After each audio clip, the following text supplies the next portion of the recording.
we will discuss today the division of radicals. So how to divide or perform a division on radical expression. So this is our goal. Ito yung kailangan natin matutunan ngayong araw.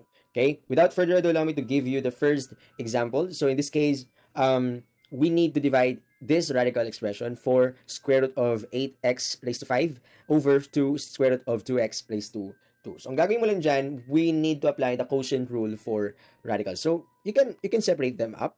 So we have 4 and 2. We can write here 4 divided by 2. Okay? Yung mga number muna sa labas ng radical sign. Also, we have the number inside the radicals. We have 8x raised to 5 and 2x raised to 2. So we can make it as one big radicals here. And then, ilalagay ko yung dalawang yan dito sa loob ng isang malaking radicals. So we have 8x raised to 5, 2x raised to 2. And then we can easily divide the coefficients and the radicands. So we have 4 divided by 2, that is 2. Also, we have here the smaller version of the radicals because 8 divided by 2, that is equivalent to 4, right? And then we have x raised to 5 divided by x raised to 2. First, we copy the x and then subtract the two exponents. So we have 5 minus 2, we have 3.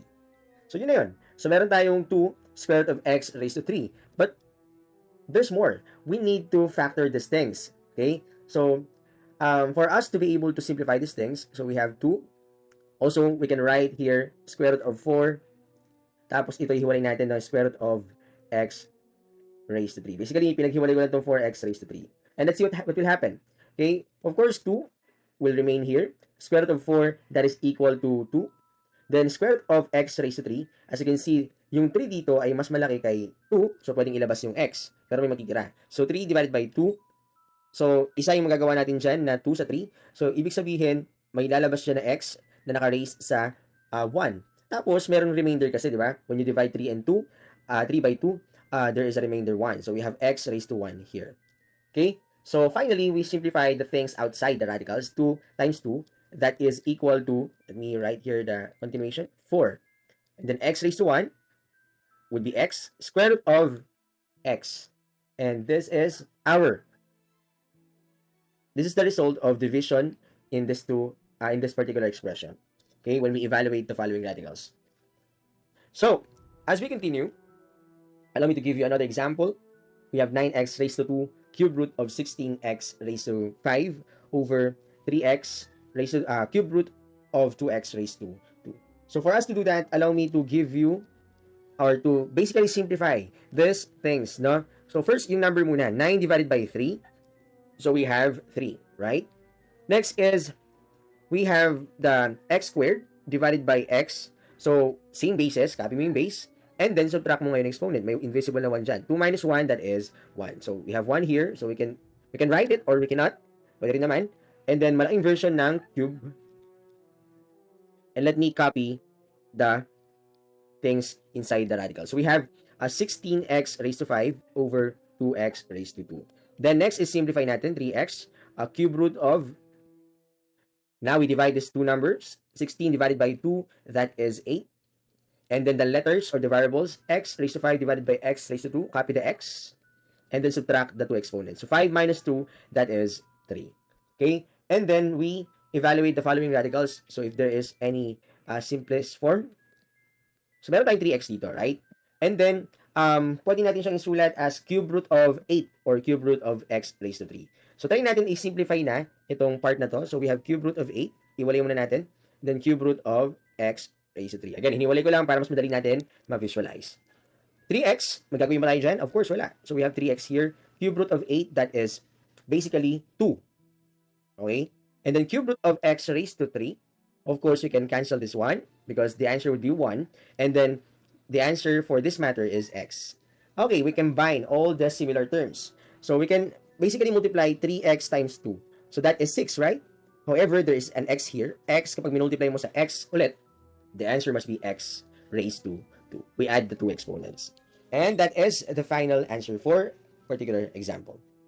So, with that, allow me to give you this first try it exercises. And you are tasked to divide each radical expression using the process that I present to you in the first part. Okay?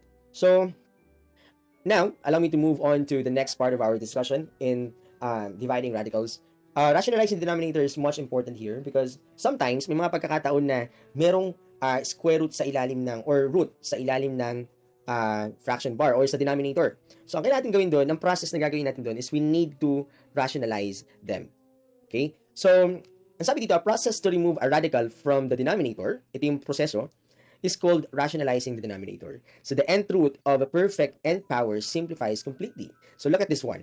So, when you have square root of x squared, we can easily write it as x, right? So, kasi may 2 dito, di ba? And then ito 2, we can cancel them out. And then when you have a cube root of x cubed, we can easily remove the 3 here. And then the remaining would be x na lang. Okay? Also, when you have 4th root of x raised to 4, tinatanggal lang natin din itong index at saka exponent. Ang natitira lang din ay si x. And then finally, when you have 5th root of x raised to 5, tatanggal lang din naman yung exponent at saka yung ating indices. So, ganyan ang nangyayari kapag tinarationalize natin. So, ngayon, para mas ma-imagine niyo paano yung proseso ng rationalization, allow me to give this first example. So, we want to simplify the first, we have 7 over square root of 5. So, para magawa mo yun, ang gagawin natin dyan ay, of course, i-multiply natin si 7 over square root of 5 sa kagaya nitong square root of 5, which is, let's try here, square root of 5 over square root of 5. Okay, so we rationalize the denominator. Bakit? But we will see what will happen here.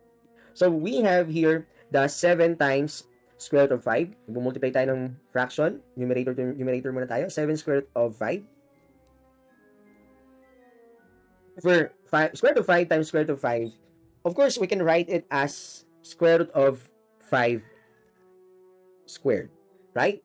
Kasi dalawa yung 5 dyan. Or pwede nyo naman i-multiply yung 5. 5 times 5 is 25. Pero for me, I will write the square root of 5 squared. Then 7 square root of 5, we can do nothing here. Square root of 7 square root of 5, I'll just copy it. And then we can easily cancel this one because ito ay 2. Cancel this one, cancel this one. The remaining would be 5 only. So then we rationalize the denominator. Natanggal natin yung radicals sa denominator natin. So pag wala nang radicals sa denominator, ito na po yung pinakahuling sagot natin kung wala nang pwede pang i-simplify dyan. Okay? So, next is we have square root. Malaking version ng square root of x cubed over 3. So, paano ba sinusulat yan? Ganito na natin isusulat yung part na yan. Pwede natin siyang isulat as when we apply the division rule for radicals. Paghiwalayin natin ng bahay. Okay, so we have x raised to 3 over square root of 3. Okay, so same pa rin naman yung index nila, so walang problema doon. And then we apply the removing factors from the radicals in the denominator, which is the rationalization. For us to do that, allow me to multiply it by itself. So we have square root of 3 over square root of 3. So I'll just multiply it by yung kamukha nito. So for us to have this one, when we multiply this, we can make a bigger version of radicals and then multiply natin si x raised to 3 kay 3. So we have x raised to 3 kay 3, we have 3x raised to 3. Again, I just multiply x cubed kay 3, kaya tayo nagkaroon ng 3x raised to 3. Okay, so we have 3 and 3 here. Of course, again, lagay pa rin natin, malaking version ng radicals. 3 times 3, that can be written as 3 squared. Okay, so now, as we move on, we can simplify these things. Actually, ang dapat pala ginawa natin dito, simplify natin. Pero sige, let's continue. We have a square root of 3 here. Okay, times square root of x raised to 3. So, pinag-iwalay ko lang po, no? Of course, we can cancel this out. So, ang matitira sa denominator ay 3. So, square root of 3, wala tayong pwedeng gawin dyan. So, I just copy. Continue ko lang dito, ha? The square root of 3 dito. However, the square root of x cubed, pwede nating ilabas yung isa dyan, right? Because 3 divided by 2 is 1. So, we can write it as x raised to 1. However, merong matitirang isa dyan. Okay, so yung matitirang isa dyan, ilalagay natin sa loob ng radical. So we have square root of 3x dito. Okay? Over 3. So we have 3 in the denominator. Now, uulitin ko po, no, para mas clear sa atin. Itong square root of x cubed, yung 3 dinivide kay 2 ulit, no? So 3 divided by 2, that is 1. Ito yung 1. Nilabas ko yung isang x. Tapos, may remainder 1, kaya may natirang x sa loob. Okay, so this is our final solution in this particular example. Okay, so now the third part of our example would be square root of 24 plus 3 square root of 60 minus 2 square root of 3 over square root of 3. So basically, we can just multiply square root of 3 here. So when we do that, iisa-isahin natin yan. So meron tayo ditong, first is square root of 24 times square root of 3. So by distributive property and multiplying radicals, so meron tayo ditong square root of 24 times 3, that is 72. Okay? Plus, next naman is yung 3, square root of 60, multiply natin sa square root of 3. Alam natin may 1 dyan, no? 3 times 1, that is 3. Okay? And then yung loob naman ng radicals, we have 60 times 3, that is 180. And then may minus sign dito. Then 2 square root of 3 times square root of 3. Of course, 2 times 1, that is 2. Square root of 3 times square root of 3, that is square root of 3 squared. Or, pwede natin siyang gawing 9. Sige, 9 na lang. And then, in the denominator, we can rationalize them. By multiplying it, we have square root of 3 times square root of 3. That is the same as 3 na lang ang matitira dyan. Okay? So, now, we can factor these things using your calculator if you want to. So, allow me to show your calculator or our calculator for our convenience na lang. Square root of 72, if you want to. Or if you want to diretsohin na lang ito, you can do that at your own disposal. So, we have 6 square root of 2 for square root of 72. Of course, I will put here a big version of fraction bar. So, 6 square root of 2. Okay? And we have 3 square root of 180.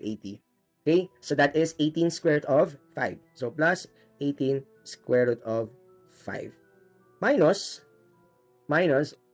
okay, 2, and square root of 9, that is 3. Okay? So, finally, meron tayong denominator dito na 3 once again. And then, when we simplify them, ayan na, no? Ang gagawin natin dyan ay, sisimplify pa natin tong 2 and 3. So, we have here, continue ko lang dito, we have 6 square root of 2 plus 18 square root of 5 minus 2 times 3, that is 6, divided by 3.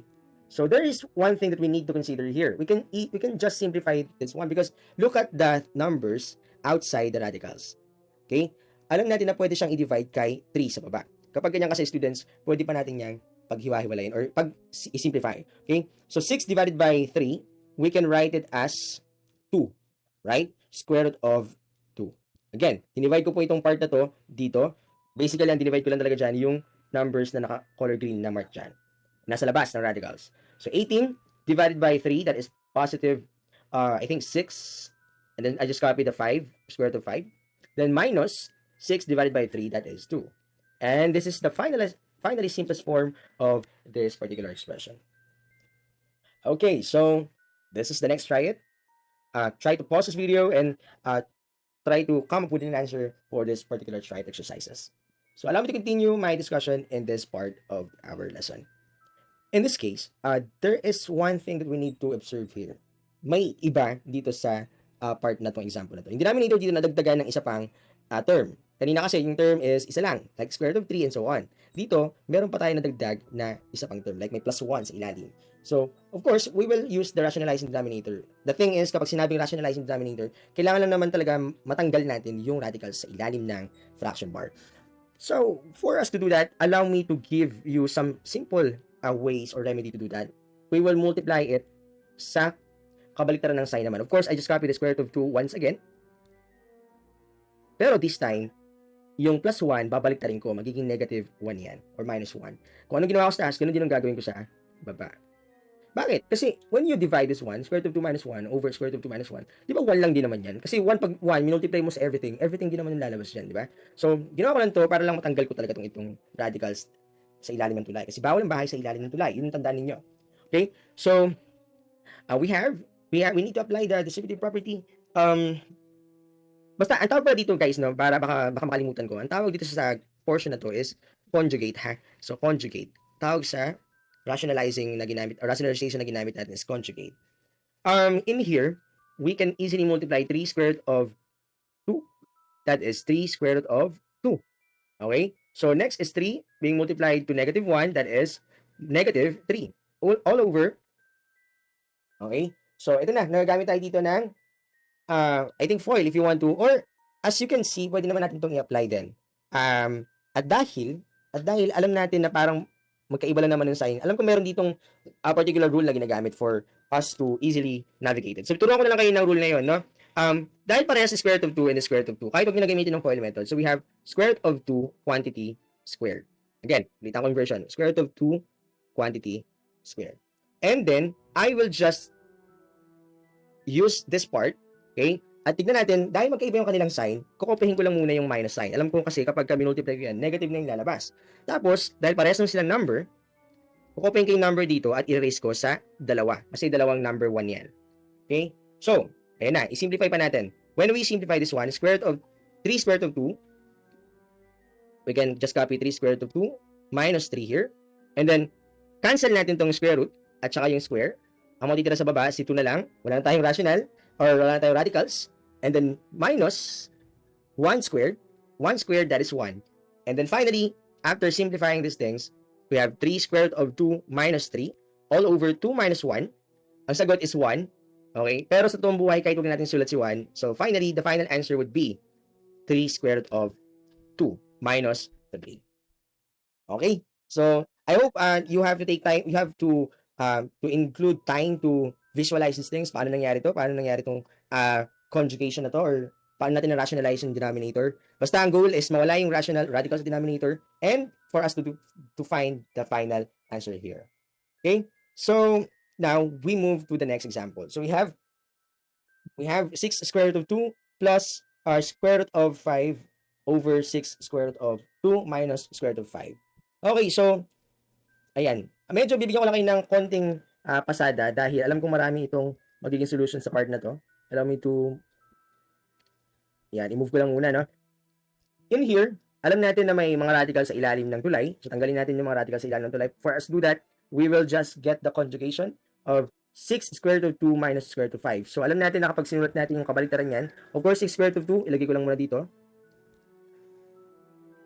Okay, 6 square root of 2 minus, hindi na siya minus, dating minus, magiging plus naman. Okay, square root of 5.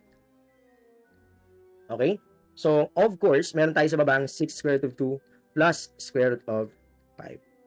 So other than that, alam naman natin na 1 din naman lalabas siya, no? So, kumbaga sa totoong buhay, wala talaga itong, hindi talaga ito parang, dahil 1 yan, alam natin pag pinag-multiply yung 1 sa part na to, ito pa rin naman ang lalabas. So, ginawa ko lang to para matanggal yung radical sa ilalim ng tulay. For us to do that, eto na, no? Look at this one. 6 square root of 2 plus square root of 5, then 6 square root of 2 plus square root of 5. Are they the same? Because if they are the same, ang gagawin natin dyan is we will just copy 6 square root of 2 plus square root of 5 and make it a square here. Diba? Parang ano lang yan eh, parang A plus B, tapos minultiply mo pa sa isa pang A plus B. O sige, mas basic muna. Kunyari, meron tayong A, tapos minultiply mo sa A. Diba that is A squared? Ngayon, dagdagan natin ng konti. Kunyari, magkagrupo si A plus B. Tapos minultiply mo sa A plus B.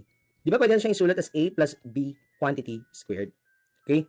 So, lagyan mo lang ng konting bahay sa ilalim, sa loob ng group. Kunyari, meron tayong, sige, burahin ko na to para ma-imagine natin. Kunyari, meron tayong 6 square root of 2 plus square root of 5. Tapos, minultiply pa sa kamukha niya. Diba? 6 square root of 2 plus square root of 5. Alam natin na pwede siyang isulat as ganito. Right? So, yan. Gusto ko lang ma-imagine niyo kung paano nangyayari yun kasi hindi yun magic, no?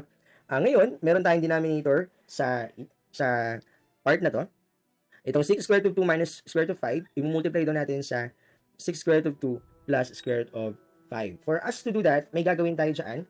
Alam natin na kapag sinimplify natin yan using our calculator, pwede naman natin masimplify talaga. Okay? Pero, ang gawin natin dito, we can have here 6 square root of 2 quantity square. Okay? And then, minus square root of 5 quantity squared. Okay? So, simplify pa natin. We have 6 square root of 2 plus square root of 5. We can easily factor them out using the trinomial method. So, 6 square root of 2, we can write it as 6 square root of 2 quantity squared. Okay, the square of the first term. And then, gagawin natin, i-multiply natin itong dalawang term na to. And then, i-multiply pa natin sa 2. Kaya tayo magkakaroon ng 2 dito. Tapos, again, i-multiply natin sa 6 square root of 2 times square root of 5. Okay? The next step is multiply these two terms and then multiply it by 2. And final step, square root of 5 quantity squared, that is the last part or last term dito. Square root of 5 quantity squared. Okay? So, next is yung ilalim naman. Square root of 6 squared, that is 36. Okay? Ito yun. And then, square root of 2 raised to 2, that is going to be 2. Diba? Nawala na yung ating radicals. And then, minus, we can easily cancel this out, minus 5. And then, we have to, lagyan na dito yung next part, simplify this with square root of 2. We can easily cancel again. Of course, 6 squared, that is 36. Right? And then, square root of 2 squared, we can cancel this one. Ang matitira is 2. Next, we have 2 times 6. 2 times 6, that is 12. And then, square root of 2 times square root of 5, that is square root of 10. And then, the third term would be square root of 5 squared. We can cancel this one. The remaining would be 5 only. All over, ayan, 36 times 2, that is, I think, that is 72. 72 minus 5, that is going to be 67. Right? So, now, if you finally simplify these things, we have 36 times 2, we have 72. Right? And then, plus 12 square root of 10, 12 square root of 10 will remain. And then, plus 5 here. And we have over 67 in the denominator. Okay. Actually, we can combine the two numbers here. So plus 5 and 7. So 72 plus 5, that is 77. Plus 12 square root of 10 all over 67. And I think there's nothing more to work here. And I believe this is going to be the final answer for this particular number item. So, I know it's a lot of process. Rationalizing the denominator is one of the challenging part of our discussion. But if you really practice this particular example and really watch the process and take note of the process, then if you really try this one, okay, have an effort to accomplish this try it exercises and show me your solution in our classroom. Okay, so for us to do that, allow me to share this last part of our discussion before I leave this lesson to you. I post this in my FB. We have here 1% better every day. So, ano bang ibig sabihin ng 1% better every day? So, when you have 365 days in a year, for example, sa isang taon ay meron tayong 365 days in a year. And you only have one life, so 1. Dagdagan mo lang yun ng 0.01 or 1%, no? Your improvement would be 36.38 better in a year. Okay? So, imagine mo isang porsyento lang dadagdag mo sa effort na ginagawa mo. You will yield 36.38% better in a year. You know what? That 1% of your day ay 14 minutes or 14.4 minutes lang ng isang buong araw mo. So, in here, almost nagkakaroon tayo sa ating mga lessons before na 20 minutes, minsan umaabot pa ng 30 minutes. No, hindi lang 1% ang nadadagdag sa inyong buhay. Minsan kapag ka nag-iisip pa kayo paano sinusolve yung mga bagay na to, itong mga try it exercises na to, you are exerting more effort in your growth. Okay? So I believe you are not doing 1% better. I believe students, your effort matters most. More than 1% ang ibinibigay ninyong effort dito sa aking subject. So I really appreciate that. Okay? So, but consider these things, no? Try little harder, try little more challenges, and if you really succeed dito sa ating subject, then, if you really learn, okay, congratulations. So, this is a friendly reminder from your teacher. Okay? So, with that, allow me to end this lesson. Goodbye class. See you in our classroom.